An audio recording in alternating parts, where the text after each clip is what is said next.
Thank you for the wonderful introduction, Sophia, and to all the Creative Mornings team. Also to the CIC team and Eric. You know, it's funny because for most of my life until I was 48, I resisted working in an office. And my friends are absolutely mind blown that I was able to put it off for so long. And then I got into a situation where I, okay, now we're can be remote, and I had an opportunity to come into a workspace. When I got the job, I was like, yeah, I'll probably go in once a week just to make an appearance. And then I came to CIC, and the first day I was like, I kind of like this place. And then I came back the next day, and I was like, yeah, I like this place a little more.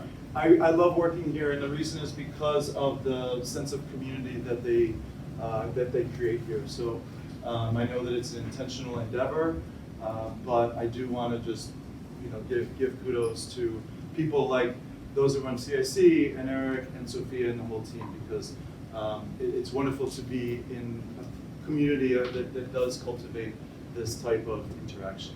Right?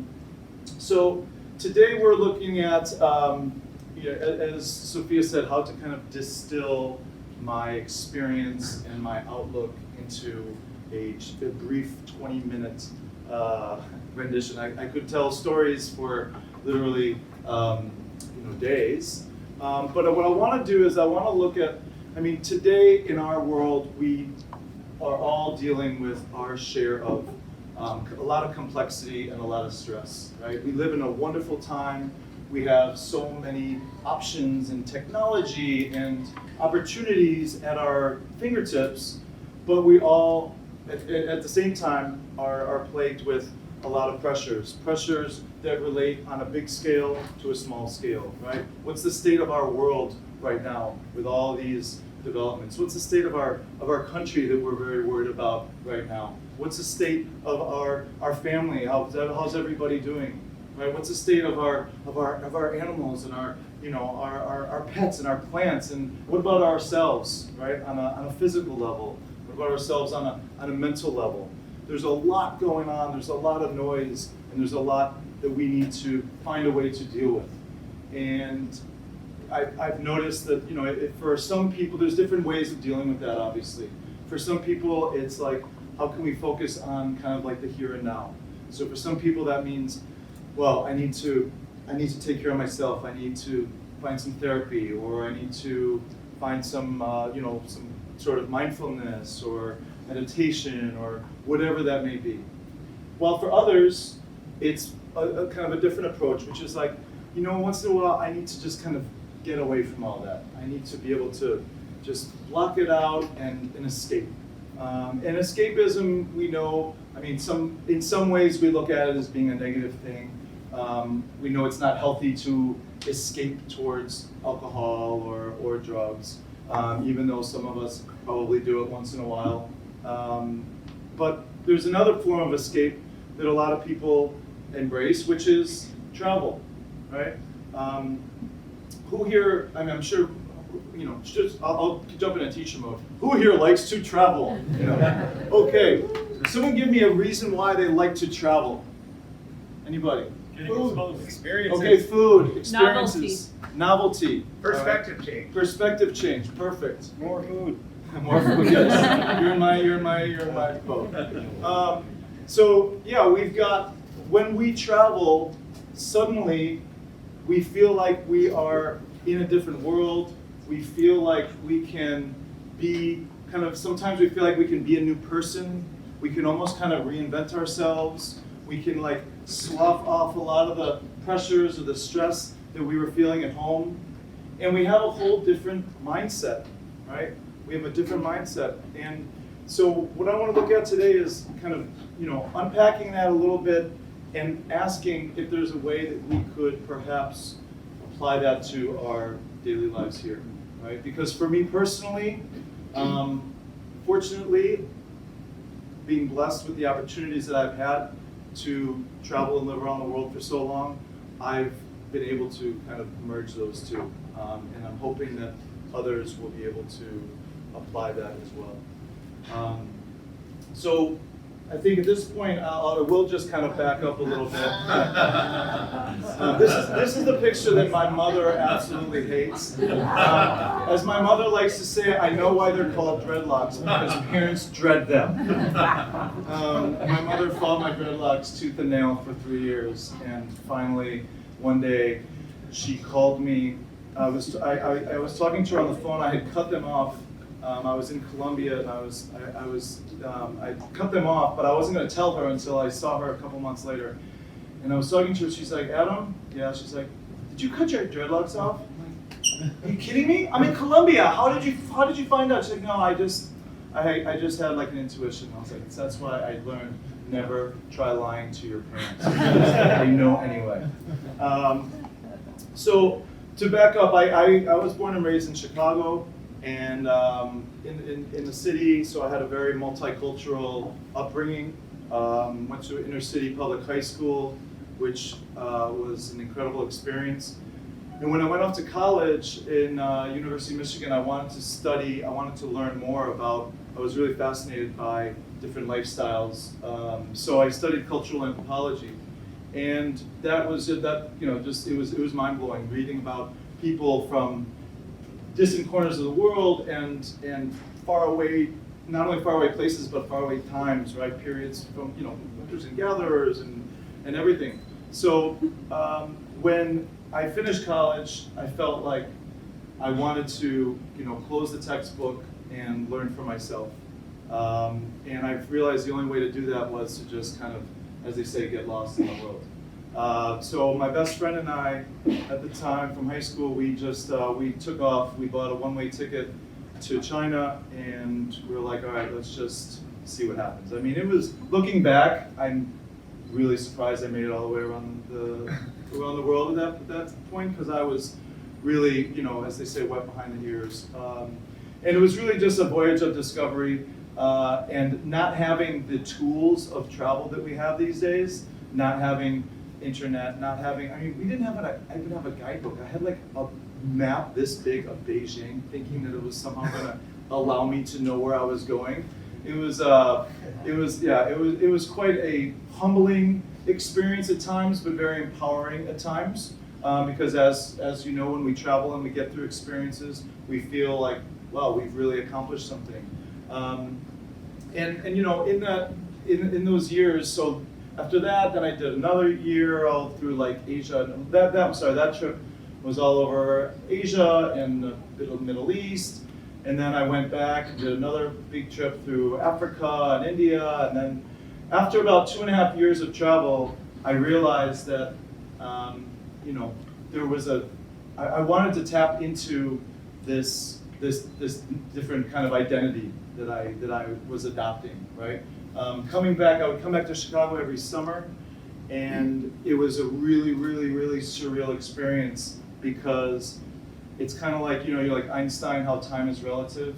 I would go off on these adventures and had so many incredible experiences, and I'd come home to Chicago, and I felt like everything had just picked up where I had left, right? I felt like nothing had really happened while I was gone, And sometimes, you deal with some culture shock.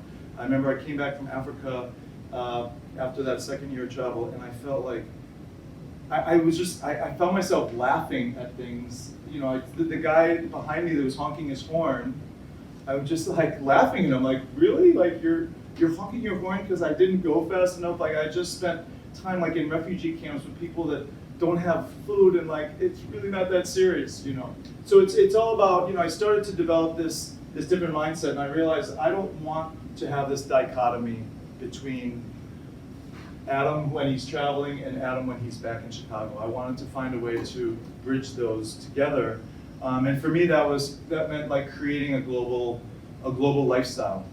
So that meant going back to graduate school, getting a master's in international relations, going on to see where that took me. Did a Fulbright scholarship. Started to spend a lot of time in Southeast Asia and in South America. And then while in South America, I was living in Brazil for a while, and I started doing a lot of volunteer work in the favelas and the shanty towns in Rio de Janeiro. and that really just captured my heart.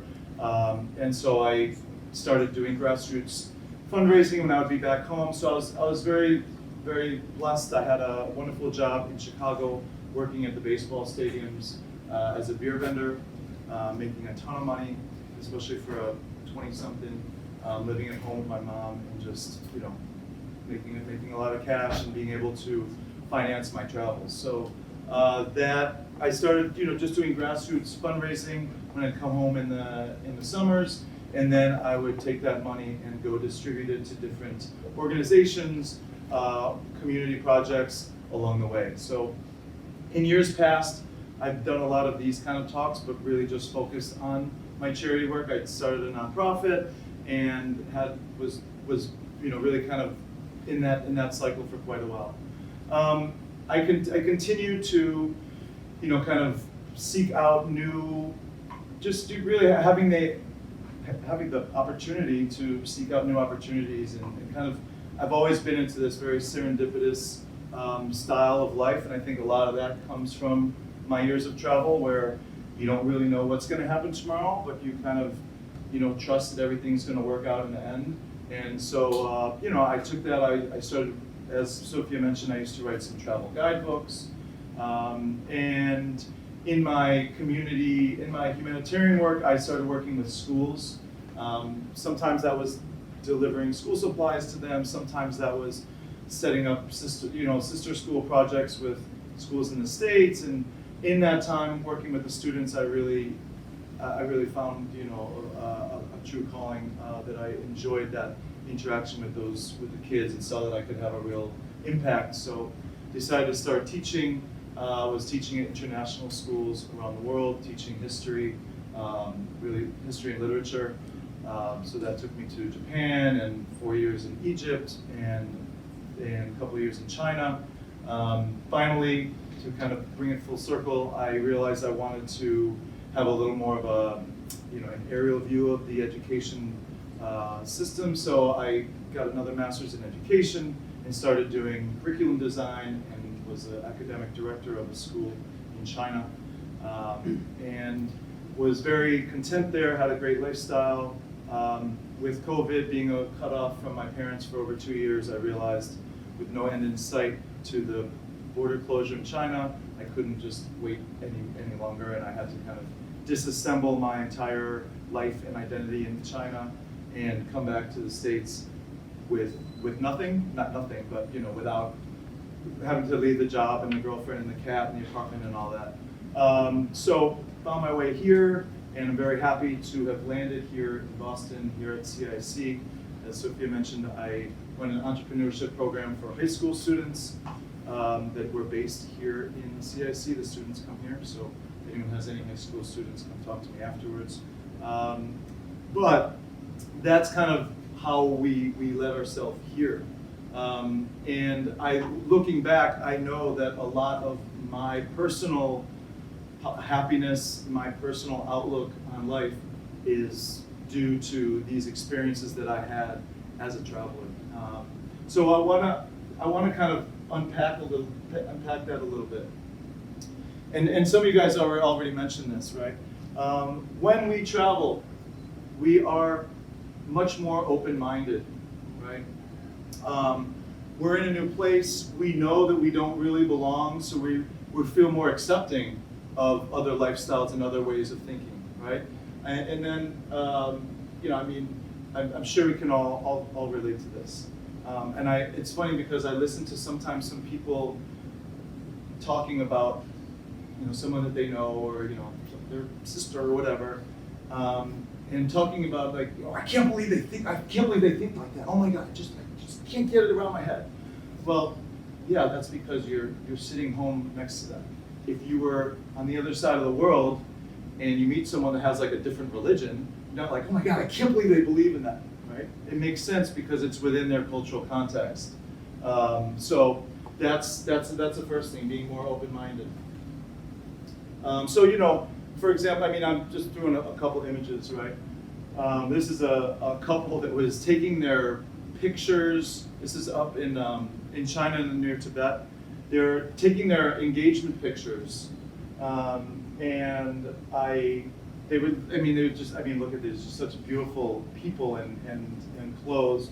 And so I just went up and was, in my very broken Mandarin, was just trying to talk to them. And we just had one of those wonderful exchanges where it's like, if you actually wrote the text of what you said, you'd be like, that is the most superficial, nonsensical conversation. But when you walk away, everyone just like feels like their heart is brimming. You know what I mean? Only because I was in a place in a time and I was like, I want to talk to them. Right? Embrace uncertainty and serendipity. So I'm a big fan of serendipity, and serendipity, for those that, I think we all have our own. My definition of serendipity is, look, I don't believe in, as much as I would like to, I don't believe in like fate or destiny. I would love to, but I don't. I do believe, though, is that if we just kind of pretend that it exists, it makes our life a lot more kind of magical, right? So if everything that happens to us, we think about, well, I know that it wasn't like ordained from God, but what if it was? You know, so if I'm missed the, here I was waiting for this boat that was supposed to take me, and I missed it by like 10 minutes. So I was like, oh, when's the next boat? And they're like, tomorrow, maybe. You know? So like, all right, well, I guess I'm in this tiny little port, and I'm gonna have to entertain myself. So instead of brooding about it, I'm gonna just walk around and see, like, play the role of the anthropologist. Like, what can I learn about this place, or what can I learn from these people? Let's pretend that this was meant for a reason. And so that's, and so I start talking to this woman who's, just whatever. She's taking the scales off of her fish or whatever, and you have an experience. You learn something, right? You enrich your experience in any way you can, right? And for those of us that travel, I think, embracing uncertainty is one of the keys to being a happy traveler. I'm sure we all have met a few people that are the ones that come home and like, yeah, I had some friends of my mom came home like, so you guys went to Italy, how was it? Oh God, it was really tough. What do you mean? Oh, the people were just, I'm like, all right, that's kind of rough. But yeah, we need to accept that things are going to happen, and when we embrace that, we're going to be a lot more content. We have to be more extroverted when we travel, especially when we're traveling on our own. I learned, like, I came up with my mantra was, you're only alone when you want to be. I've traveled for many years on my own, and I as much as I enjoy traveling with a friend or a girlfriend or my mother, when we travel on our own, it puts us in that position where we really need to step out of our comfort zone, obviously, and one way is talking to people along the way. And I think those are the experiences that make our travel so rich, is what are often just circumstantial, happenstance conversations that can open up something between us, whether it's seeing the commonalities that we share with people, or whether it's just learning something about their life, their way of thinking. But we have to take that first step and be more extroverted, right? So this one, for example, I was at this was down in Thailand, one of the little islands in Thailand, called Koh Tao, one of my favorite places in the world. And I kind of ambled up to this little beach bar, and saw this gentleman, Alan, sitting there, and said hello, and he was like, game of backgammon? And I was like, I'm gonna take you down, And then we just sat and played backgammon, just chatted for a couple hours, and it's just one of those just really pleasant experiences that wouldn't have happened if both of us didn't have that kind of spark, And actually, a funny caveat to that story is, so as I finished with him, I sat down at this little table there, and there was this really charming, beautiful Russian girl, and I was just chatting with her across the table, just like two travelers chatting, having a good time, whatever. And then her Russian boyfriend comes up from the beach, sees me talking to her, and is just like, you know, in Russian starts kind of barking at her, and you can see the exchange. She's just looking like, what are you doing? I'm just talking to this guy. And so, you know, so they like walk off, and I was like, okay, well, as we can see, we haven't all reached that stage yet, okay? We're getting there. Maybe, you know, after he gets the silent treatment for 24 hours, maybe he'll kind of realize that he kind of was not social and extroverted enough. So it does go both ways. And more adventurous. I mean, let's face it, when we travel, we're like, oh yeah, I'm going to Portugal, what can I do there, you know? And I got my mom to go, which one, what is it? Paragliding, when you run off the mountain with the thing. Like, I got my mom to do that in Brazil, and she would, I can guarantee you, she would not do that if I called her up and said, hey mom, next weekend you want to go? There's no way, right? So we're more adventurous. We seek out, right? I think that's the thing, is that we're actually seeking out experiences, not just waiting for them to happen to us. We seek them out, right? So I want you to we're gonna keep all these in mind, right? For me, when I was studying cultural anthropology, what I really enjoyed about it is that when I grew up, I was exposed to different cultures. And then I got to travel a bit. My father took me on a trip when I was like 10. We went out to California. We took a train from LA to El Paso, and we had one of like the sleeper berth. And I woke up in the middle of the night. I was in the little bed, and I pulled open the curtains, and we were in the middle of the desert. And it was like right out of the movie or like the kid's fantasy. It was like a big cactus. And there was like this big moon, and I remember, I mean, I still talk about it, it kind of blew my mind. I felt like I was in another world, right? Later, a couple years later, he took me to Mexico, and we just jumped on like a local bus, what they call kind of like a chicken bus back then. And just looking around, I felt like, oh my God, this is like a whole nother reality, right? When I started studying cultural anthropology, yes, I was studying about people on the other side of the world. Yes, I was studying about people that lived 100,000 years ago. But what I came to realize is that it's the commonalities that are dominant. It's not the differences. And what our job as an anthropologist or as a traveler is to seek out those commonalities and to focus on those and not focus on the differences. Obviously, there's sensory, a lot of the sensory things are on the surface are different, but in the big picture, they're really not. So this is just another one of those conversations where this was actually like a silent conversation, to be honest, because this was up in Kyrgyzstan, and I had been. This was for the more adventurous. So I woke up. I was staying with these it's like Mongolian herders kind of thing. So it's like nomadic peoples. And so I was there with my sister. We were doing kind of like a horse safari, and we had spent the night in this valley. And I woke up early in the morning because when we wake up, when we're traveling, we're just like, what am I gonna do today? So I was like, I told my sister, I was like, I'm gonna wake up when the sun comes up and just go hike around. And she was like, I'm gonna sleep in. I was like, all right.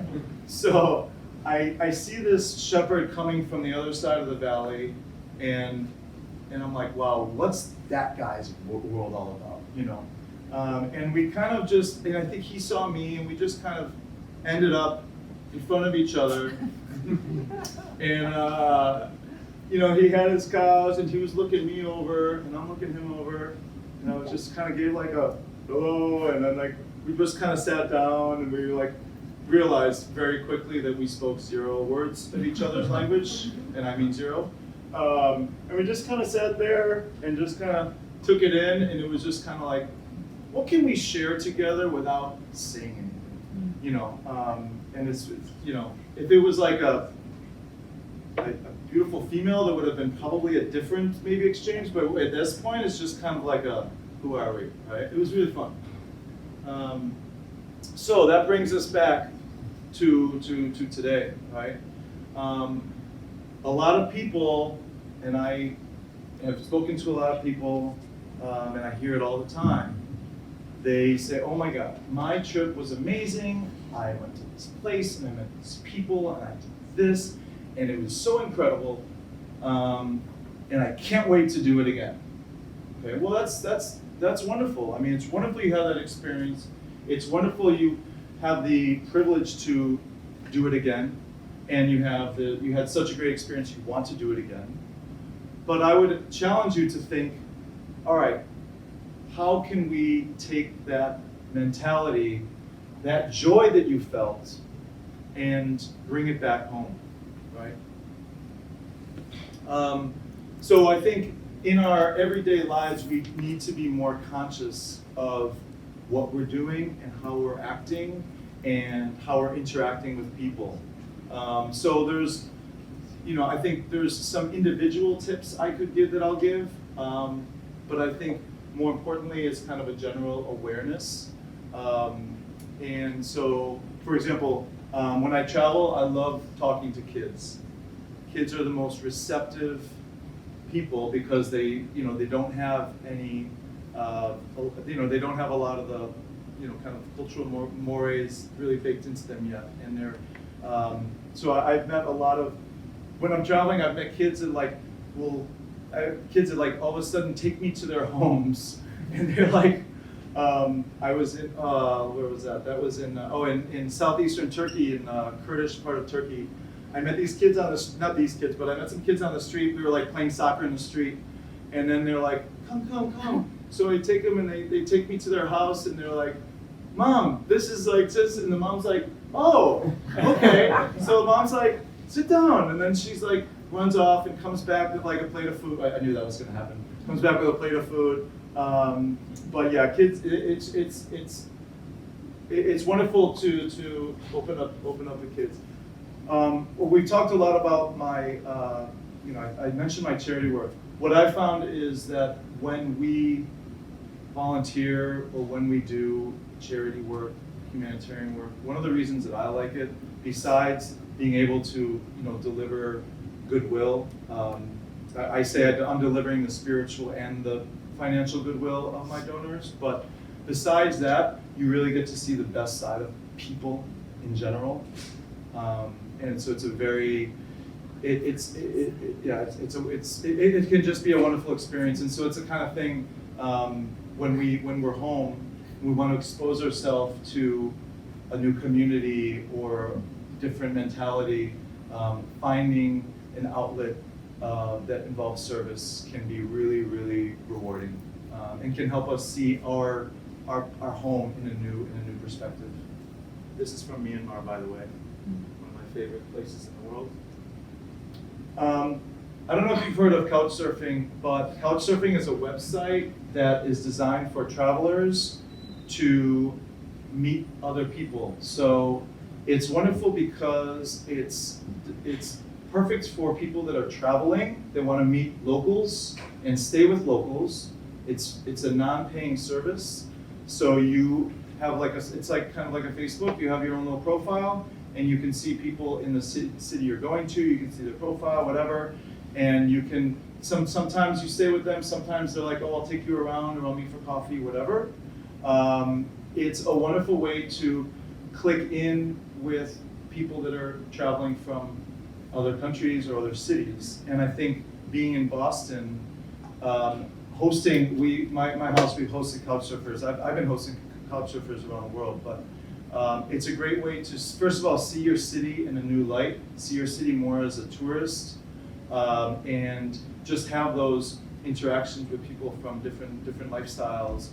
This was my wall in China, where I was hosting a lot of Couchsurfers from all over the world. So everyone that would come through, I would print up a nice little postcard, and then I would invite them to write a little note, whatever they wanted.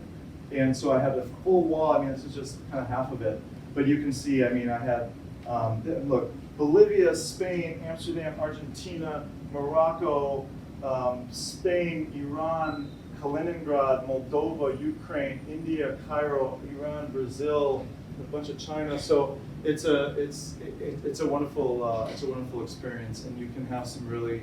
It can be as deep as you want it to be. You know, it's like, yeah, I want to help out a traveler, give them a place to stay, cool.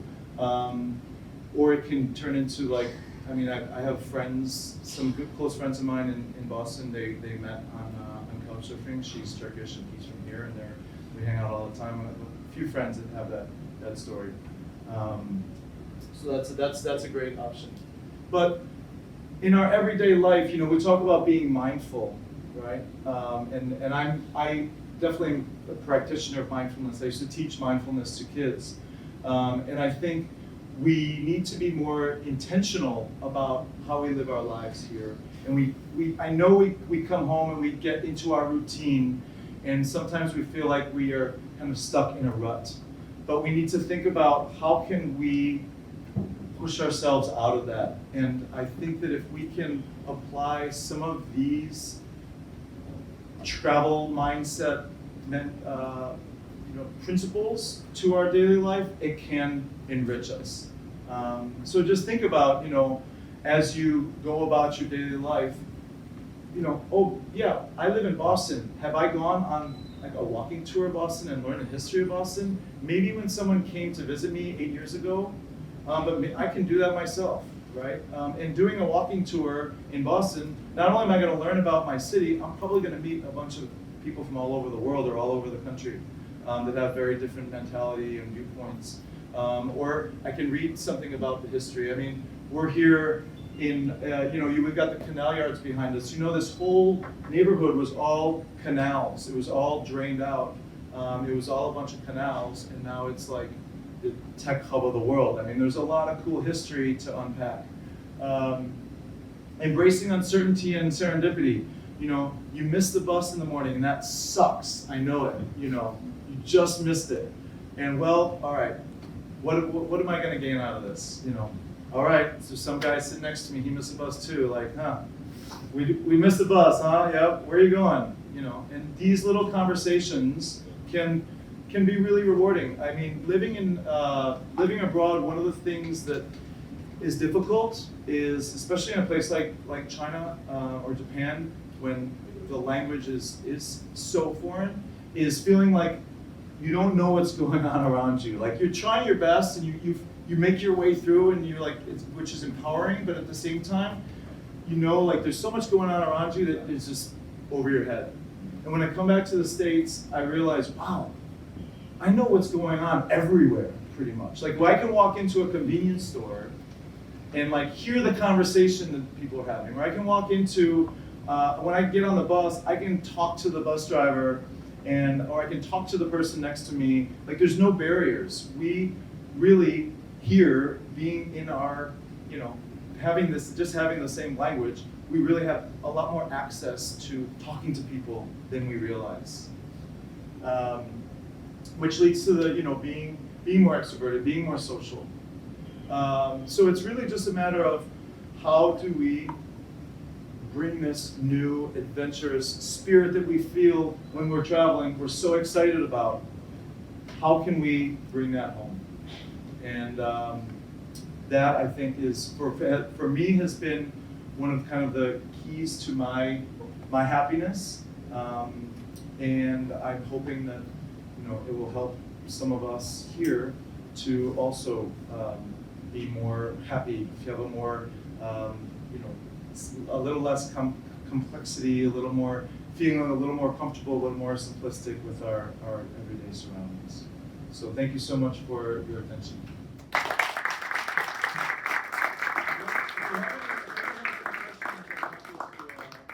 If anyone has any questions, I'm obviously happy to chime in.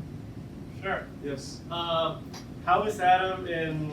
So you've been traveling for a lot, so that means that you've been like in continuous change. How did Adam tie together the continuous change with the entrepreneurship? That's a good question. So I wasn't really exposed to kind of the business side of entrepreneurship. That was never really my angle. I think creating my nonprofit, I had to go through that process, kind of on a different level. So yeah, I would say that yeah, the two, the entrepreneurship piece for me kind of is more on the education side. So when I was teaching in China, for example, in social studies, I would do a big, I designed like a really cool multidisciplinary learning unit that tied in, there was an entrepreneurship unit. So we would bring in the design class and the social studies class and have them designing a product that was addressing a social issue, right? And I really enjoyed that experience and started to kind of build out that program and took it to another school. And that's the kind of thing, when I came to Boston and I saw this job, I realized it really kind of fit into those two. Good question. Anybody else? All right, well, I'm around to obviously to chat after. I'm happy to pass along if anyone has any travel-related questions or mindset-related questions or whatever, but yeah. You said Myanmar was your favorite place. Myanmar is one of my favorite countries, yeah. That's cool. Brazil, India, Syria, Myanmar, Thailand are all up there, yeah. Well, thank you again, Adam.